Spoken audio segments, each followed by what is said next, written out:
So everybody knows what the kids' tree houses of old, how they were done. 2x4s nailed up against the tree. One of a number of things happened.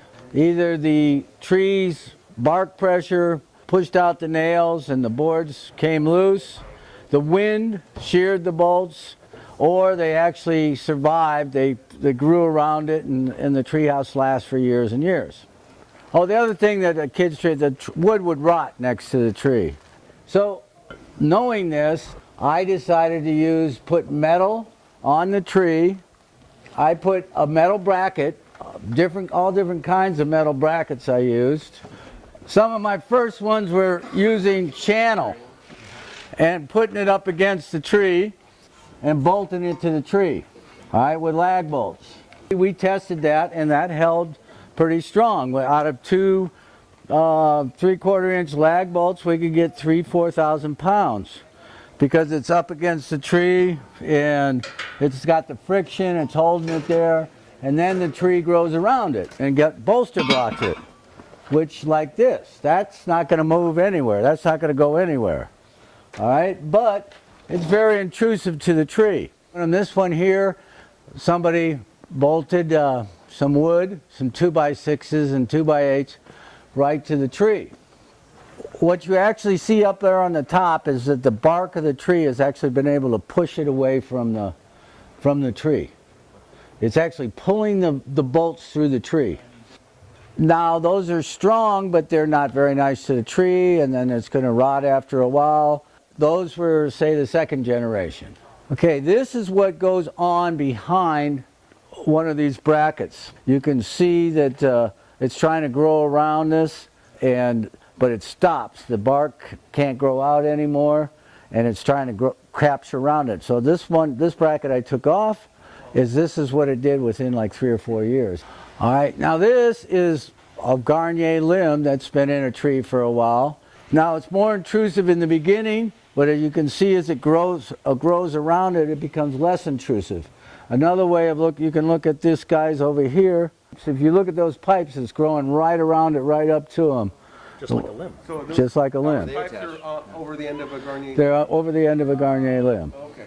All right, so this is a bracket that was first knee braces. Basically, it started growing around this, okay? And the thing is, you can take this out.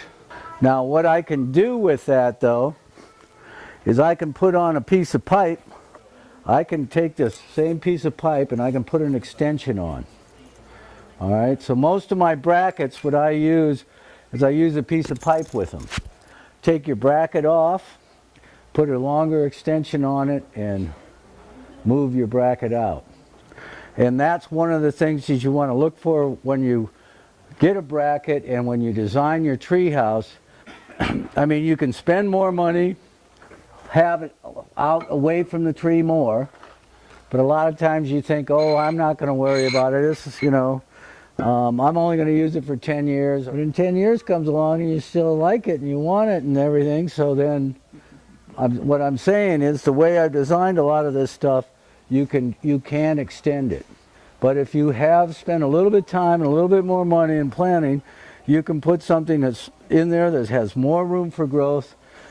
But if you spend twice as much on your bracket or your hardware, it'll last twice as long, basically, is what I'm trying to say.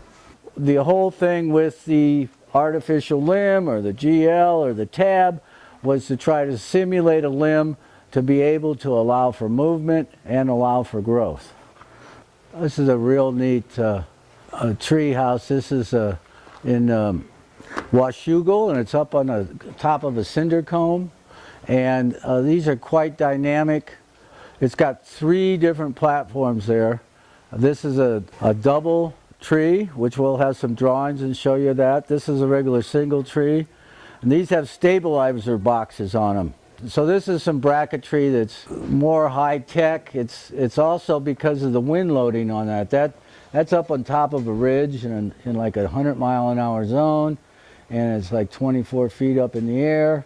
So one of the dynamics on a 2-tree tree house is that one side is fixed. One set of these joists are fixed and then the other side floats. And basically what we used on these, and if you've got a lot of weight, and you've got a lot of tension, you know, and everything, you want to use some, this is a UHMW, high density, ultra high molecular weight plastic, and that will reduce your friction and reduce your load from your wind. How far are those trees moving in the wind? Those there, that's a 3 inches, 4 inches. It's up on top of a ridge there, you know. No, but that's a lot of movement. These guys wanted this thing higher and higher, and I said, I don't know, man, you know. And I got them to get down to 20 feet or 22 feet on this, and they're a single tree. They wanted it 50 feet, you know, and I got them down to 35. And then this first windstorm they were in, they was, I understand what you're saying. Charlie did stabilizing boxes. He did rings, and the thing I don't like about rings is they're kind of limited in your growth. Here I have these corners there's more room for growth. It stabilizes your, all right, when you've got a knee brace, these are, they're held up not just by a GL, but they have a knee brace on the bottom of them. When you have a knee brace, you're out here, there's a downward force, there's an in force, and then there's an opposite outward force. So if you have this box, it's pulling out this way, but on the other side it's pushing in this way. And in a high wind area, basically I wanted to have something that stabilized all those forces. Is that box steel or? It's steel, yeah. Box, okay, so that's how it's bolted together here in these corners. And then you can actually take it apart. One of the ways I designed this is, now once this tree grows out over these bosses, all right, it actually encapsulates, this boss would be inside the tree, so then it can't pull out. That's one of the things that, you know, I'm trying to come up with more and more, is how to make the stuff last longer, because damn it if the trees don't just keep growing, man. You know. When I use an extra boss, a lot of times these are just 4-inch bosses. I'll put 3 inches of it in and only leave an inch of it out, because to me, I want it to grow into the tree, all right? And in that first year, it's going to put on reaction wood faster, more. So it'll use up most of that and then strengthen it. And then I want it to become less intrusive. I actually want it to become enclosed in the tree. I want it to grow inside the tree. Okay, now this is one that we did actually in Hawaii. This is for the Treehouse guys, and it's in a giant monkey pod tree. The trip with these trees here is your branches they go horizontal. A lot of your trees, when you got multiple trees, you got your regular column, okay, and it's easier to design. These ones here really head scratchers in that, okay, you've got this big branches hanging out over there, and it's not even supposed to, engineer wise, they can't even, sometimes it doesn't, the numbers don't, if Nabil ran the numbers on it, that thing wouldn't, he couldn't get it past code. The bracket that I basically designed on this, or how I did this, and I guess this is something to discuss. You know, it's up and these things move around, so I've got the horizontal loading. There wasn't a cable, like, instead of doing the... Well, where would I hang the cable I don't know, from? that's what I was asking. There wasn't anything Well, above. Monkey pods have a lot of branches. yeah, but if it's a branch up above, that's going to move around. These things are out there in a windstorm, they're just, you know, moving. So if you got it cabled up there. Like when the wind hits the tree and the branches, the limbs start bending, this one obviously bends not just vertically, it's in a dimension where it's going up and down. So, Right. So in theory, your treehouse is getting all these weird diagonal stretches. Exactly. Yes. It's entertaining. Yes. Yeah, this was a real head scratcher, basically. And then finding the spots and a good spot on these trees that we could put the treehouse in level. This is a fixed bracket that is for an adjustable knee brace, and it's out further. Like, I would say you could go 2 inches out with a fixed bracket easy. On a structure like this where your inside loading isn't that much, you could go 3 inches out, all right? Because most of your weight's being carried on the outside. And it's going to get stronger as it grows around it. And it's going to be stronger because this whole thing now is inside the tree. So it doesn't only have to turn the GL, it has to turn this bracket here and move all kinds of stuff. These are 2 to 1, and they're not as strong as, say, a 1 to 1. Mike, a question about the knee braces. Is the optimal angle like 45 degrees, or are there advantages to having them longer? Well, if it's longer, it actually will hold more. I mean, you don't want to go less than 45. Basically, to get a 45, it's really easy. You go down 4 feet. Then if you go out 4 feet, then you go down 4 feet. And that's, then it gives you a 45-degree angle. All right, these are double knee braces, are in the same plane. So they don't really work for a single tree house. Normally they're for, if you've got one tree, you put your beam across. All right, that's what this one here is, okay? That's one that's actually back up in the hills. So you want your tree to be pretty much straight up and down. So you have this, so you have your fixed bracket here, right? It needs to be fixed. All your knee braces need to be fixed. Then you do this, all right? Now if you had a sliding bracket up there, and you have knee braces, there's nothing to really here to hold it. That thing can actually tip back and forth. You want this point to stabilize the whole thing. So if you've got 2 trees and one of them leans out from it and the other one's straight up and down, then you would like put a double knee brace on one side and then put single knee braces on the other side. And the side that leans out, that you put the single knee braces, that's going to hold more weight. So that would be the side that you would say cantilever your porch out and hold more, hold more weight that way. This is one of Jake's brackets. This is another type of knee brace bracket. It's sort of like a double knee, but it's all fixed together. He calls it a nave bracket. You have to usually have these fabricated site specific. For one, I've doubled up I have an adjustable knee brace there for more load bearing. I also, on this one here, I actually put a through bolt through the tree and with a boss on the back side. That's a heavy duty bracket assembly there, but it's custom made for, a heavy duty job. And then it's got the knee braces that come down, one on each side. So your load on this, the center one carries half the load and these end 2 each carry 1/4 of it. So the center one actually has 2 GLs on it, and each of these other ones have 1 GL on it. And then this will be made the same way with the joist fixed on one side and sliding on the other. Pirate tree, and this is Bracketree. That's you can do, this is basically held by a cable, but the bracket, the main bracket that supports it is this thing, the bow part of it that comes down and holds it. And then these other brackets, these have got pipes on it coming out from the tree, like these guys here, all right? And then the bracket's on the end of it, and then it's cabled back up to a tree. It's a single tree. It makes it help it look like a ship, and it supports your cantilever out there.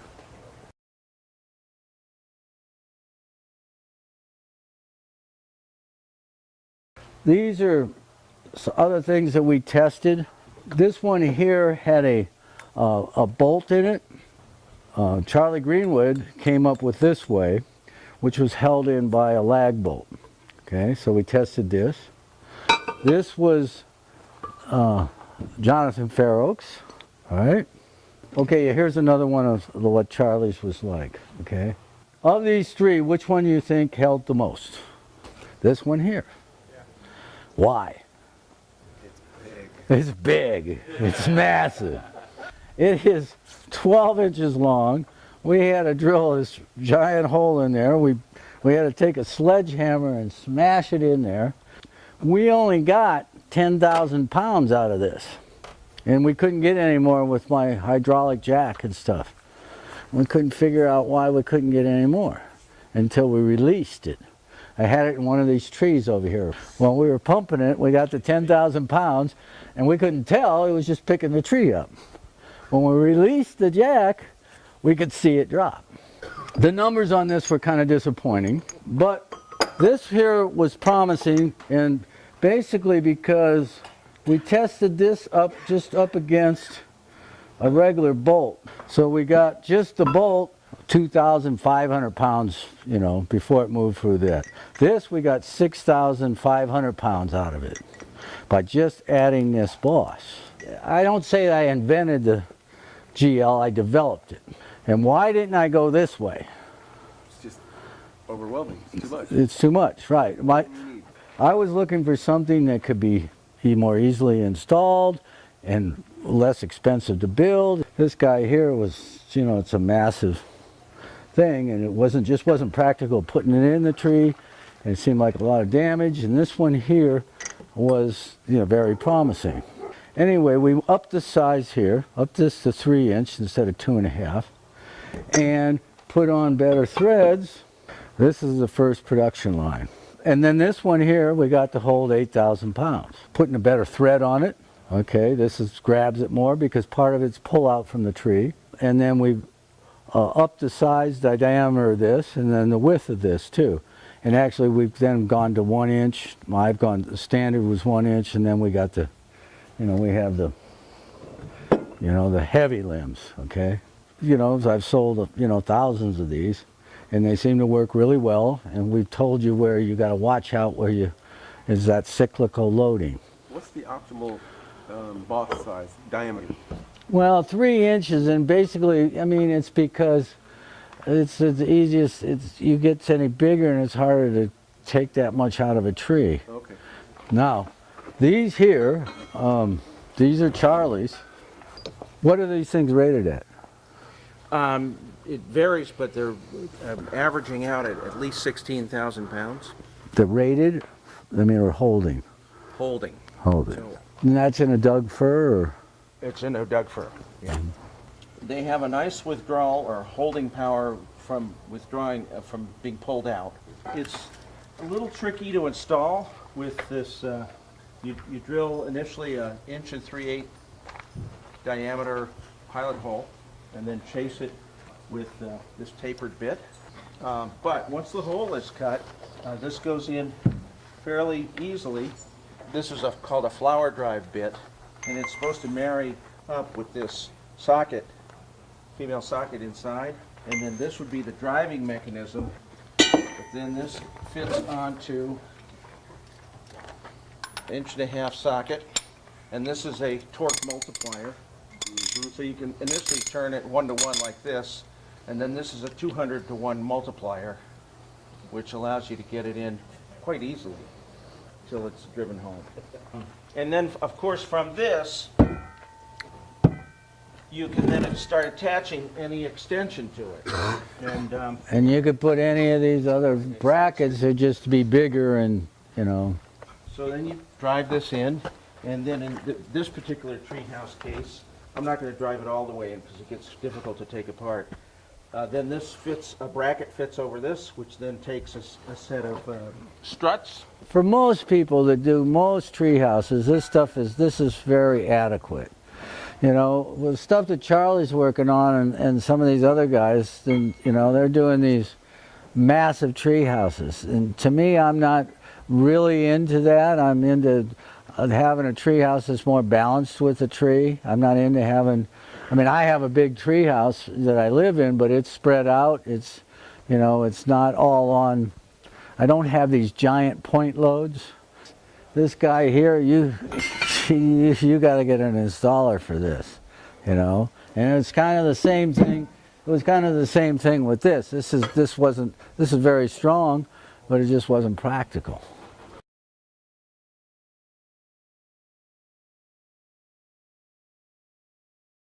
Well, you want to pick a tree that is a good compartmentalizer. That's one of your bases that you want to do for picking out a tree. Some trees are not very good. Our ash trees here are, you know, they just, you cut off a branch and it's a hollow spot, you know, within 5 years or so. You see them more in some trees where a branch is missing and there's a hollow spot in there. All right. Sometimes it's, I mean, trees is inevitable to get them if you have one that collects moisture and doesn't have the moisture, doesn't roll off. But some trees like cottonwoods, I'd stay away from because of that. You know, and fast-growing trees usually aren't that good at compartmentalizers, because what they're doing is they're usually the first trees back in an area, like in wet areas, flood areas. They come back and they grow up quickly, and they reproduce quickly. You know, and then they provide nutrients then for the next generation of trees, or you know, their purpose is not the same. You want to pick a tree that lives a long time and gets big.